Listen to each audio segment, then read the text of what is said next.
So some ex-Meta coders haven't given up on Diem. Diem is really the little train that keeps trucking along. So they're bringing the Diem blockchain back to life, and they're raising $200 million to do so. So according to sources, Aptos is raising funds at a $2 billion valuation, and instead of focusing on cross-border payments like they were when this was being developed at Meta, they are now focusing on NFTs. So Naomi, I'm going to toss this right down to you. I know you've given such a great, succinct history on what's gone on with Libra and Diem and Meta and Facebook.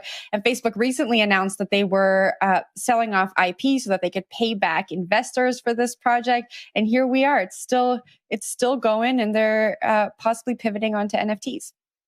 I mean, I have a question about this, about what you just mentioned, because we did cover the story where they sold the IP. So many and then they questions.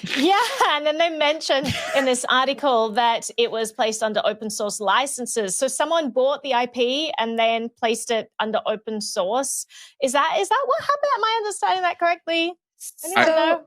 I don't know if David, I'll let you answer, but okay, David, I'll let you answer, and then I'll take it. I can answer a little bit. I mean, the way that Libra was set up was pretty crazy, right? There was all these nesting dolls of things that were touching Libra at any given point in time, right? So there was Libra, the blockchain. There was Libra, the association. There was Calibra, the wholly owned subsidiary of Facebook that developed the wallet. All these things changed names over time. So they became Diem, they became the Diem Association, and they became Novi. And I think what was sold to Silvergate Bank and was confirmed by Facebook, now Meta, of course, at the time, was that I think most of the assets related to the tech work at Novi were the things that were sold out. But like the Libra white paper, for instance, is open source, right? The Libra blockchain, like it's open source, right? So this new team, Aptos, is one of several who are looking to take that engine and apply it to different ends, right? So I think, interestingly, they wrote a blog post this morning that came out, and then I was able to do some reporting around the investment community, basically about what was going on.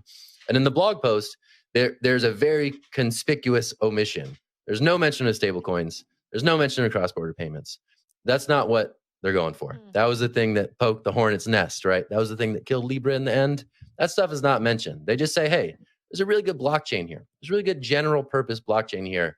And we think that if we have enough money, we can make this really fast and scalable blockchain work just as good as some of these other newer blockchains that have emerged in recent years. So that's a story.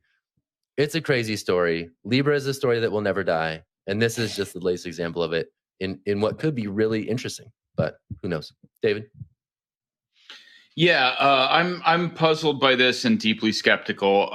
In all of my work on Libra /Diem /whatever, I never came across anything suggesting that there was some innovation in the consensus mechanism or anything actually novel or particularly exciting about the underlying blockchain technology. And the real value in starting up a new blockchain right now, the real growth opportunity is basically if you can offer a scaling solution for people on Ethereum.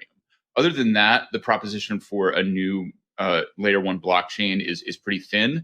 And frankly, I don't find, I don't suspect that people who were involved with Meta had all that much motivation to investigate like DeFi or things like that. I question whether they're integrated enough into the culture to really be pursuing that path.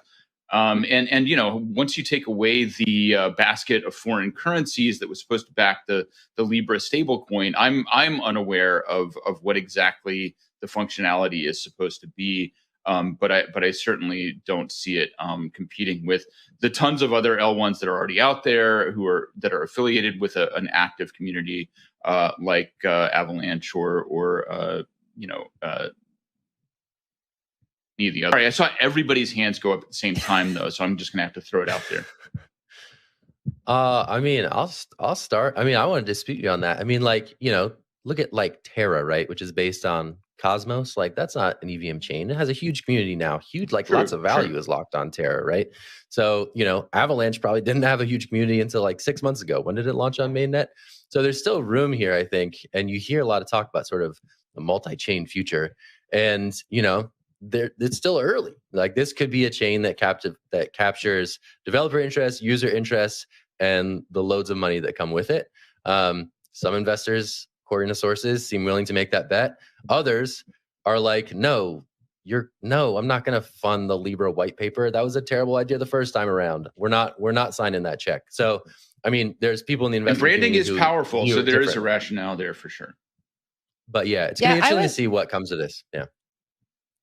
I was going to say kind of the same thing, Zach. I was going to say that blog post they wrote, they really hit the words, I think, that resonate with VCs who want that mainstream adoption. They talk about being safe and credible and fast, and the user experience is going to be great, and it's going to be cheap. And we're the team that was at Meta that helped bring this to life. We were the researchers and the creators. And so I just think they're hitting all of those words, and they're obviously getting buy-in from investors, and it could be interesting, or the story could continue to drag on for the rest of time and they can continue pivoting.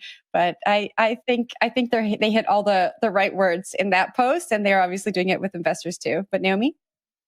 Yeah, just on that note, Jen. So what their description says is the safest and most production-ready blockchain in the world. So immediately I was just like, what kind of jargon is that? That's like the safest and most production-ready. Like, I mean, it was a ridiculous way to phrase it.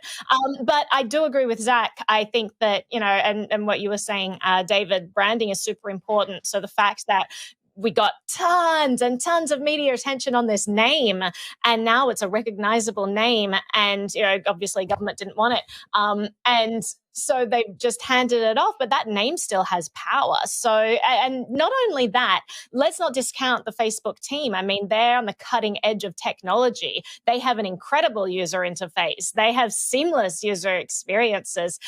They create tech that basically runs Silicon Valley. They open source a lot of tech. They run open source teams that developing all the cutting edge tech in Silicon Valley. They're huge contributors. So I wouldn't be surprised if they have engineers who are working on this project who are actually incredible. I would be very interested to see what a Facebook engineer comes up with. Obviously I'm going to have certain conditions for my involvement with it. It needs to be decentralized. It needs to have, certain criteria. But I mean, the technologists behind this, I wouldn't be surprised if they were incredible and had a very interesting, innovative product. So I'll be keeping an eye on it and see what happens there. But Zach, throw it to you for wrap. Here's to talking about the ghost of Libra for 3 more years. I can't wait. It's going to be so fun.